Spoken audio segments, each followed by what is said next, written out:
자, 본원적 전략은 간단하게 얘기하면 가격과 차별화에 대한 얘기입니다. 아래 그래프에 보는 것처럼 기업이 추구하고자 하는, 마이클 포터는 기업이 추구하고자 하는 많은 전략들이 있지만 그 가장 하부에는, 이면에는 가격과 그다음에 차별화라고 하는 디퍼런시에이션 두 가지가 있다라고 봤습니다. 그리고 이 두 가지는 어떤 특정 시점의 여러 가지 제반 조건들, 뭐 기술 수준이라든가 시장의 규모, 성숙도가 결정이 되어 있으면 이 두 가지는 서로 트레이드 오프 관계에 있다라고 봤어요.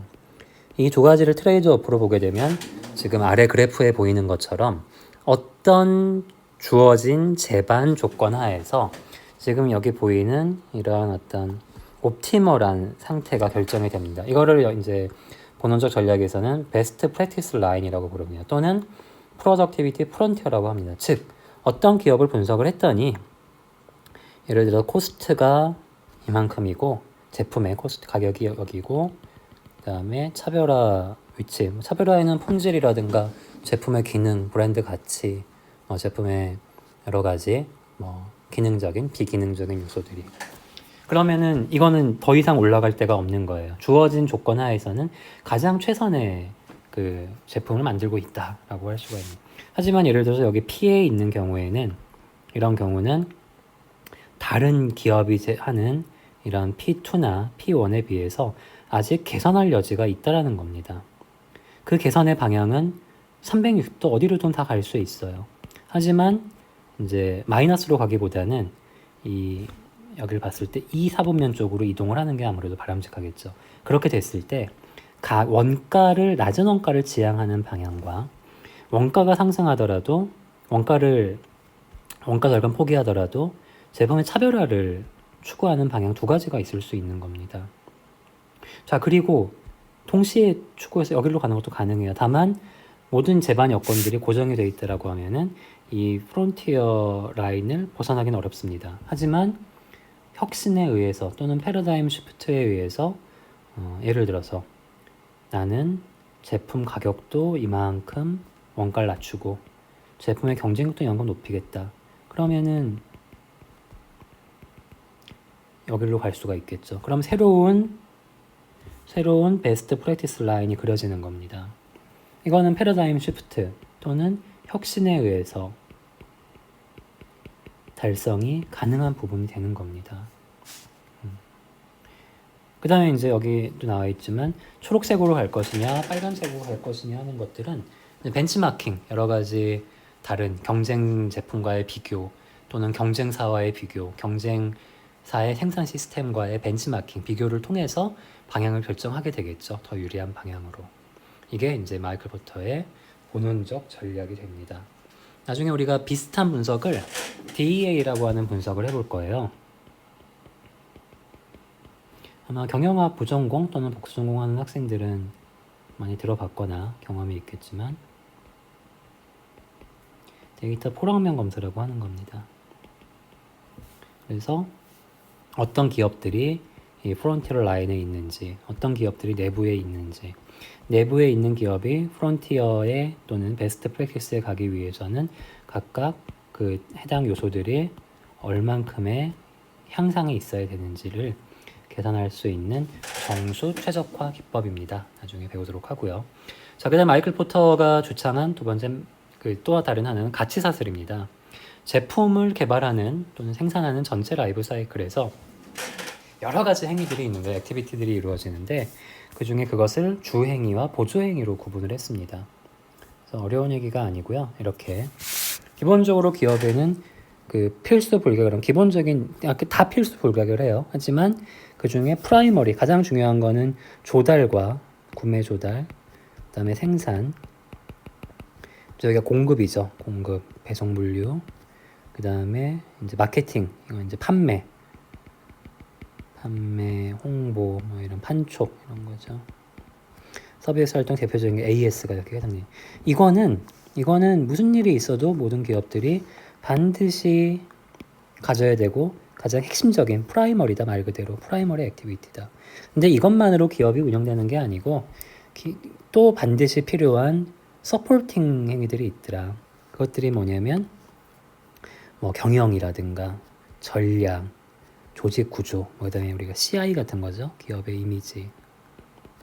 그다음에 인적 자원 관리, 재무 회계. 그다음에 연구 개발도 서포팅에 들어갑니다. 왜냐하면 연구 개발이 제품을 생산하지는 않거든요. 하지만 기업의 운영을 위해서는 이런 기업의 인프라스트럭처에 해당하는 인적 자원 관리나 재무 회계, 연구 개발도 반드시 필요하다는 얘기를 한 겁니다. 이게 이제 마이클 포터의 밸류체인 분석이 되고요.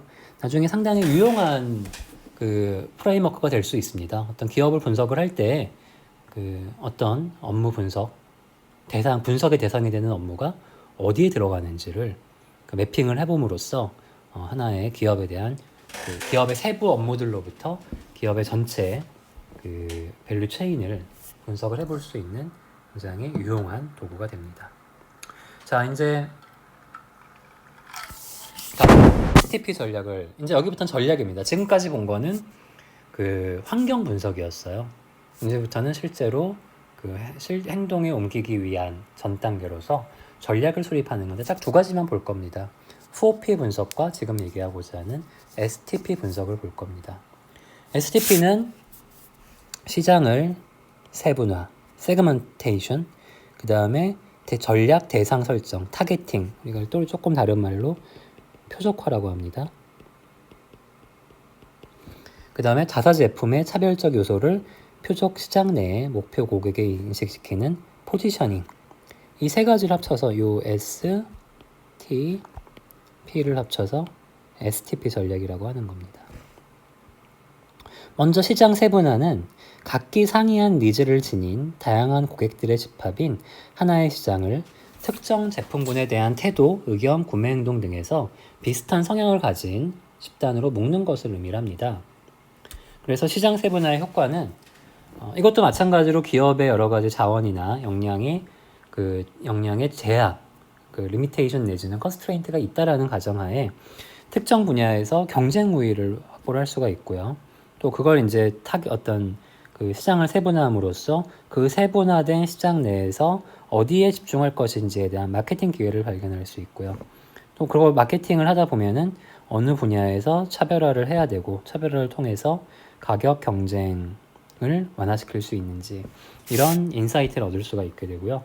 시장 세분화의 변수들로는 뭐 대표적으로 요즘에 SNS, 그다음에 그 고령화 이런 걸 통해서 인구 통계학적인 변수가 있을 수 있고, 그 다음에 어떤 사람 구매자, 잠재 수요자의 그 심리 분석적인 변수도 있을 수가 있고요.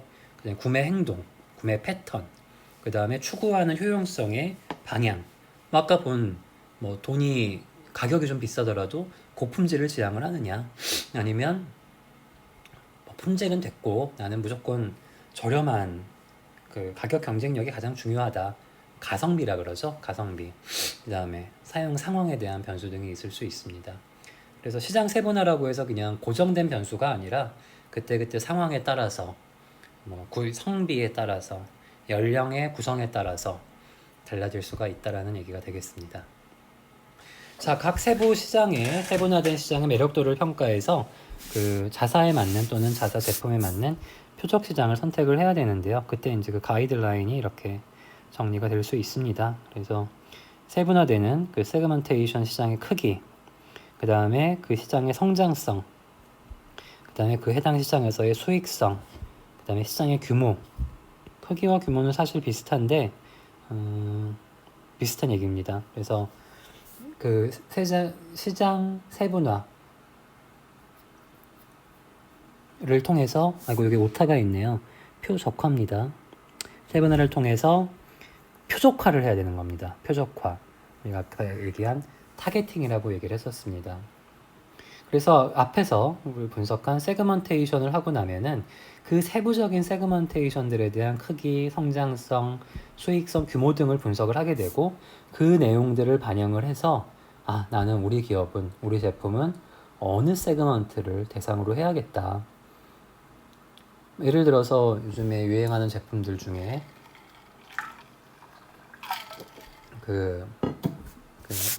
이제 고령화에 따라서 그 요즘에 요양병원이 되게 많아요. 여러분들 잘 모르죠. 근데 요양병원이 정말 많습니다. 다니다 보면은 그 요양병원도 하나의 사업이에요. 자원봉사 아닙니다. 사업인데 그 요양병원을 개업하는 업주들의 입장에서는 보니까 이 시장도 상당히 커지고 있고 굉장히 규모도 있더라. 그 다음에 점점 이제 고령화가 되면서 이런 요양병원의 수요가 많아질 것이다라는 분석을 했던 사람들이 뛰어들었던 겁니다. 그래서 그 노령층에 대한 요양병원이라는 타겟팅을 했다라고 볼 수가 있고요. 그 다음에 요즘에 그 이제 SNS의 플랫폼에 기반을 둔 그 카카오톡의 수많은 서비스들을 보면은 그 수많은 서비스의 타겟팅층이 다 다릅니다. 전방위적인 접근을 하는 카카오뱅크 같은 것도 있고요. 그 중에 그 이모티콘 같은 것들 있죠. 제가 어떤 사업 부서인지는 정확히 이름은 기억이 안 나는데, 저 이모티콘 같은 경우는 주로 이제 좀 팬시한 것을 선호하는 젊은 계층. 그 중에도 특히 그 성비를 따지자라고 하면은 아무래도 뭐죠? 이렇게 얘기하면 또 이제 요즘 그 성차별이 돼서 조심스럽긴 한데 아무래도 남자보다는 그 여성이 좀 더 그런 아기자기한 이모티콘에 많은 관심을 보이고 저는 기업으로서는 그런 전략을 수립을 해갑니다. 해서 전략을 통해 그 시장 세분화를 통해서 하나하나 최적화된 타겟팅을 하게 됩니다. 그래서 표적화를 했을 때 이렇게 되네요. 그 표적화가 차별화의 기반을 두고 있느냐 아니면 비차별화의 기준을 대고 있느냐 집중화의 기준을 두고 있느냐에 따라서 특성이 달라집니다. 예를 들어서 차별화 같은 경우는 복수의 목표 시장 접근법입니다. 그래서 다양한 고객 니즈에 대한 다양한 대응을 하게 됩니다. 반대로 비차별화 같은 경우는 대중시장을 겨냥을 하는 겁니다. 차별화하지 않고 나는 불특정 다수를 대상으로 하겠다.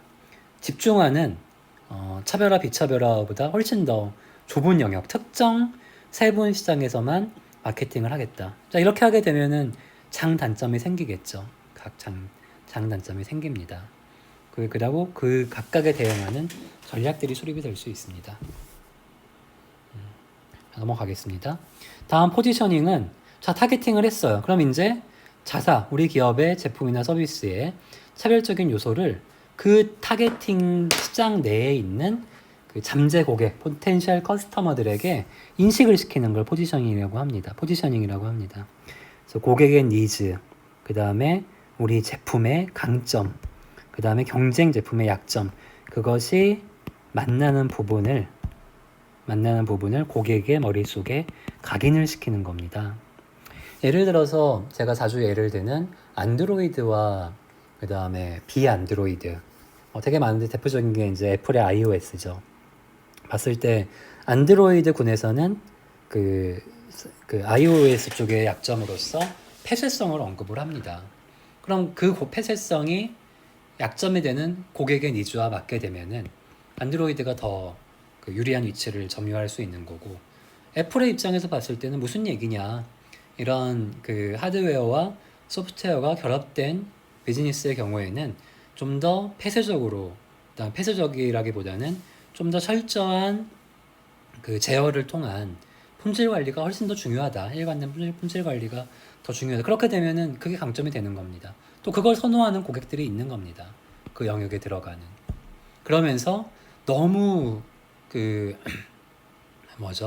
유연성이 떨어지는, 그럼으로써 파편을 내가는 부분의 약점을 공유하는 그런 고객의 니즈가 만나는 부분이 있으면은 그런 고객의 머릿속에 그 강점을 또는 장점을 각인시킬 수 있게 되는 겁니다. 자, 이걸 우리가 포지셔닝이라고 합니다. 그래서 지금 보는 이런 포지셔닝 맵을 통해서 아까 우리 비슷하죠? 어떻게 보면은 그 마이클 포터의 본원적 전략과도 굉장히 유사합니다. 프라이스, 코스트죠. 퀄리티는 그 차별화, 디퍼런시에이션의 한 축입니다.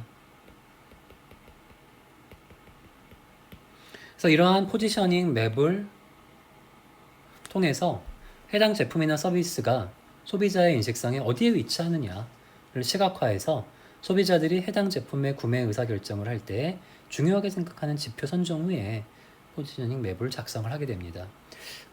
전부 다 이제 알파벳으로만 되어 있는데 한번 볼까요? 우리나라의 선박 같은 경우는 로우 프라이스보다는 약간 위쪽에 있습니다. 그러면서 동시에 그 경쟁국의 경쟁 조선소들과의 비교를 했을 때 좀 고품질을 지향을 하는 쪽에 가 있을 거고요. 어느 누구도 사실 로우 퀄러티를 지향을 하지는 않아요. 대부분 하이 퀄러티를 지향을 하면서 높은 원가냐, 그만큼을 인정을 받는 높은 원가냐, 아니면은 상대적인 그 원가 절감을 목표로 하느냐에 따라서 포지셔닝이 달라질 수 있습니다. 그래서 이거는 좀 예를 너무 이제 하나하나 예를 들기에는 조금 편견이 많이 들어갈 수 있어서 이 정도로만 포지셔닝 맵을 설정을 하겠습니다. 여러분들이 한번 각각 생각하는 제품이나 서비스 또는 산업군이 어느 위치에 있는지를 한번 그 이렇게 상상을 해보는 거죠. 해보는 것도 그 학습에 도움이 될 거라고 생각을 합니다. 자, 이제 이번 그 영상의 마지막으로 4P입니다.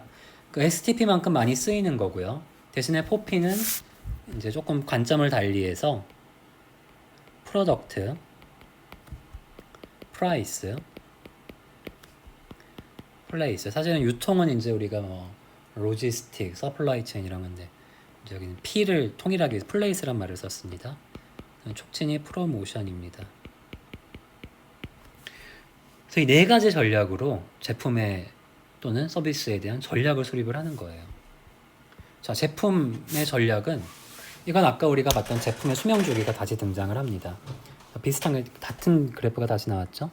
그래서 도입기에서 성장기로, 성장기에서 성숙기로, 성숙기에서 쇠퇴기로 가면서 아까 앞에서 얘기했던 매출, 이윤, 고객, 경쟁자뿐만 아니라 지금 얘기한 4P, 프로덕트, 프라이스, 플레이스, 프로모션. 아마 브랜드도 프로모션에 들어갑니다. 했을 때 도입기에서는 제품의 종류는 주로 싱글이죠. 많지 않습니다. 그 다음에 가격은 시장에 진입을 하기 위해서 굉장히 많은 마케팅 비용을 씁니다. 시장에 침투하기 위해서. 그 다음에 유통은 일단 초창기에는 선택적으로 갑니다. 전방위적인 유통을 구축을 하진 않아요. 그럴 여력도 되지 않고. 그 다음에 광고나 판촉의 경우에도 주로 맞춤형 광고를 합니다. 일반 대중 광고보다는 굉장히 그 혁신적인 그런 혁신에 관심이 많은 초기 채택자의 요구에 맞는 광고를 하고, 판촉도 가능하면 제품 사용을 유발할 수 있는 한번 시제품이죠. 주로 시제품이나 샘플이 되겠죠. 그 다음에 브랜드의 경우에도 명확한 브랜드 아이덴티티를 보유할 수 있는 그런 마케팅 활동을 합니다.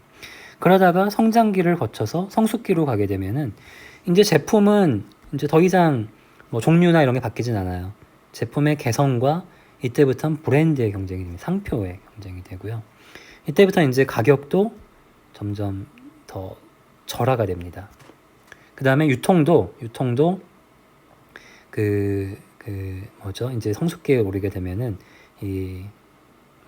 일부 예를 들어 할인마트를 생각해 보면은 판매점들의 거래 열망에 따라 거래 그 의지에 따라서 일부 할인을 하지만 이제 성숙기에 오게 되면은 어떤 대형 할인마트의 진열장의 공간 확보를 위해서 이제 본격적인 그 마케팅이 들어갑니다. 그래서 그 유통망을 확보하기 위해서 엄청난 그 투자가 들어가기도 하는 거죠. 광고나 판촉의 경우에도 이 광고를 타 유사, 왜냐하면 이제 경쟁자들이 많거든요. 그래서 타 유사 제품과의 차별화 수단으로 이용을 하고, 판촉도 마찬가지로 이제 기존 고객들을 어떻게 하면은 로열티를 갖는 충성 고객으로 이끌어올 것이냐. 브랜드도 가능하면 항상 어떤 팬시하면서 좀 새로운 느낌을 줄 수 있도록 하고, 이때부터는 철저하게 통제에 들어가는 거죠.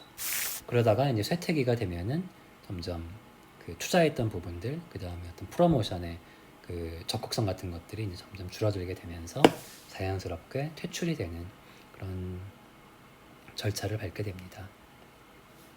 자, 다음으로 이제 가격 차별화 전략을 보면은 이제 이런 것들 시간 전략이 있고요. 그다음에 지역, 구매자와 구매 특성 관련, 제품과 관련된 몇 가지만 살펴보면은, 예를 들어서 우리나라 자동차 회사 같은 경우에 국내하고 해외를 철저하게 구분하는 경우가 있어요. 현대, 기아차 같은 경우에 보통 이제 좀 이게 말이 많이 되기도 하죠. 미국에서의 자동차 가격이 국내 가격보다 많이 싸다. 근데 자세히 들여다보면 많이 싼 건 아닌데 분명한 거는 더 큰 시장에서 우위를 가져가기 위해서 프로모션이 많이 들어가는 거, 마케팅 비용이 많이 투자되는 건 분명합니다. 과거에 언젠가는 자동차인데 원 플러스 바이 원 겟원 프리 같은 전략도 있었어요. 물론 이제 다 전략이죠. 전략이고.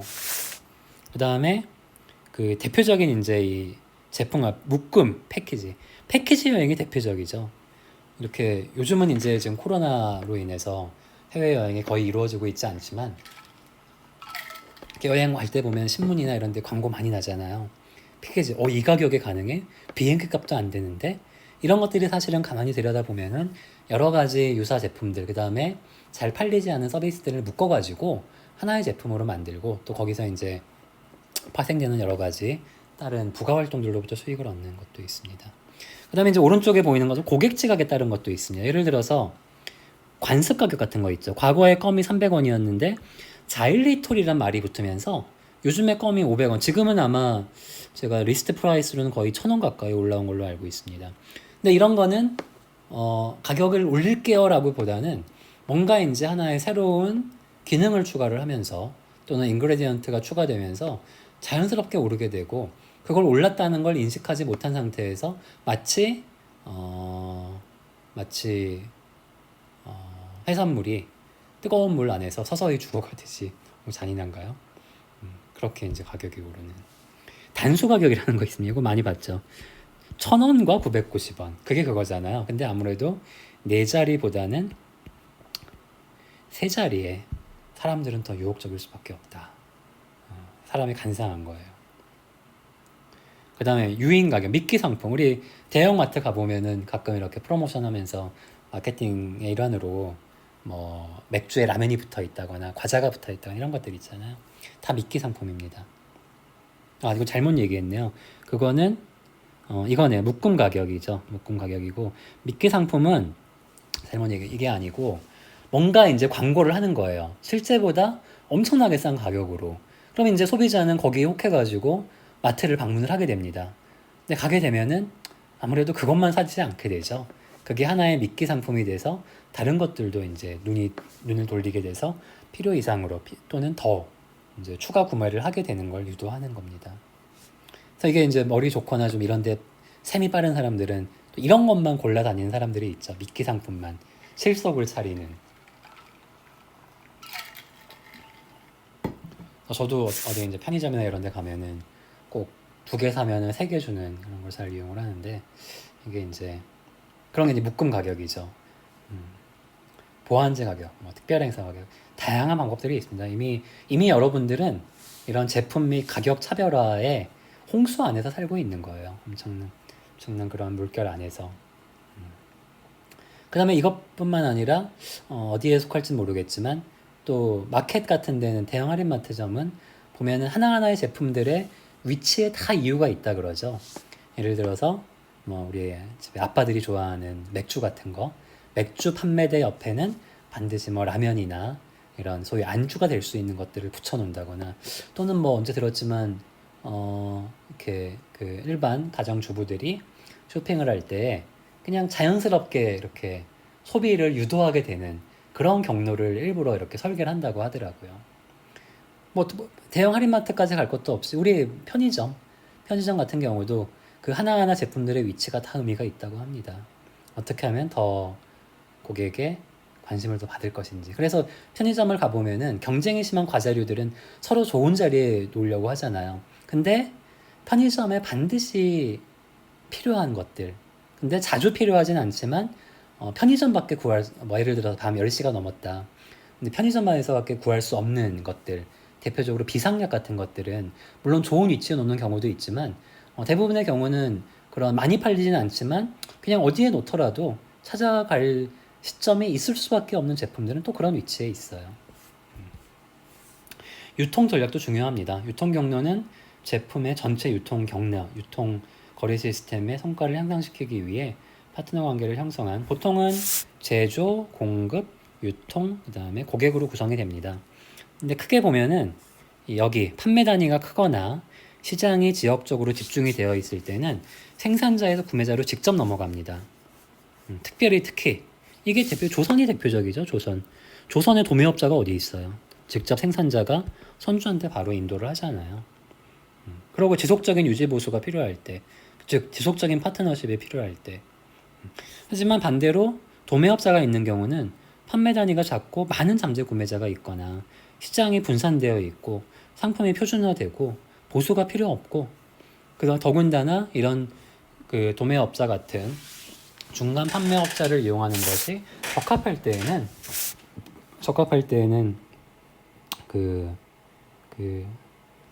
생산자와 구매자 사이에 도매업자를 위치를 시키게 됩니다. 아래 그림은 여러분들이 참고를 하면 될 것 같고요. 마지막으로 프로모션 전략입니다. 프로모션은 어떻게 보면 쉽게 하면 광고예요. 광고. 판매를 촉진하기, 좀 더 넓게 보면은 판매를 촉진하기 위한 수많은 활동들입니다. 그 안에는 광고를 포함을 해서 판매를 촉진시키는 광고 이외에 경진대회, 추첨, 상품권 이런 거 있잖아요. 전시회, 쿠폰 요즘 많이 보죠. 이제 그 외에 이제 홍보. 그래서 신문에 광고를 내거나 광고네요, 결국. 사실 광고하고 홍보는 되게 비슷해요. 비슷한데 약간 보면은 그 사용자 커스터머와의 접촉도가 조금 다르죠. 광고는 굉장히 직접적입니다. 하지만 홍보는 지금 여기 리스트에 보는 것처럼 약간은 좀 간접성이 더 높은, 근데 근본적으로는 비슷합니다. 제품이나 기업에 대한 인지도를 향상시키고 좀 더 소비자에 대한 접근성을 높이기 위한 활동들이에요. 그 다음에 인적 판매, 요즘은 사실 많지 않지만 점점 앞으로 없어질 것 같지만 직접 이제 그 맨투맨이라 그러죠. 맨투맨. 그래서 전화 마케팅, 이렇게 길거리에서 이렇게 유도한다든가, 통신 판매한다든가, 다단계. 약간 좀 부정적이죠, 다단계는. 그래서 이런 것들을 우리가 다 프로모션이라고 합니다. 그 제품의 판매 또는 서비스의 구매 비율을 높이기 위해서 그런 다양한 프로모션, 이걸 다 묶어가지고 우리가 프로모션이라고 합니다. 자, 이렇게 우리가 이번 영상에서는 앞부분에서는 환경 분석을 위한 여러 가지 기법들, 패스트, 스왓, 그다음에 BCG, G 매트릭스, 그다음에 본원적 전략, 그다음에 기업의 밸류 체인 같은 것들을 살펴봤고요. 전략으로서 대표적인 두 가지인 세그먼테이션, 타겟팅, 그다음에 뭐였죠? 또 갑자기 세 번째가 뭐였죠?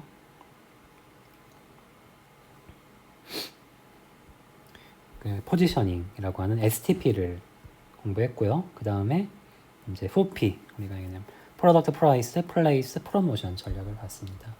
사실은 오늘날의 기업의 환경은 이렇게 우리가 불과 한두 시간 내에 다 공부할 수 있는 이 정도로 그치지 않아요. 훨씬 더 정교하고 복잡한 도구를 사용을 합니다. 하지만 기본적인 것들은 우리가 오늘 이번 영상에서 다룬 내용에서 크게 벗어나지 않습니다. 자, 여러분들이 한번 이번 영상에서는 우리가 살아가면서 주위에서 볼 수 있는 많은, 유튜브도 굉장히 어떤 면으로서의 프로모션 도구예요. 기업의 입장에서는. 그렇죠? 유튜브라든가 아프리카는 아프리카나 트위치 이런 것들은 그 자체로서 어떤 수익 창출 도구기도 하고요. 자, 그래서 이번 영상에서는 여기까지 보고 이제 다음 영상에서 식스 시그마와 그 다음에 제약 이론 등을 살펴보고 이번 강의를 정리하도록 하겠습니다. 자, 오늘은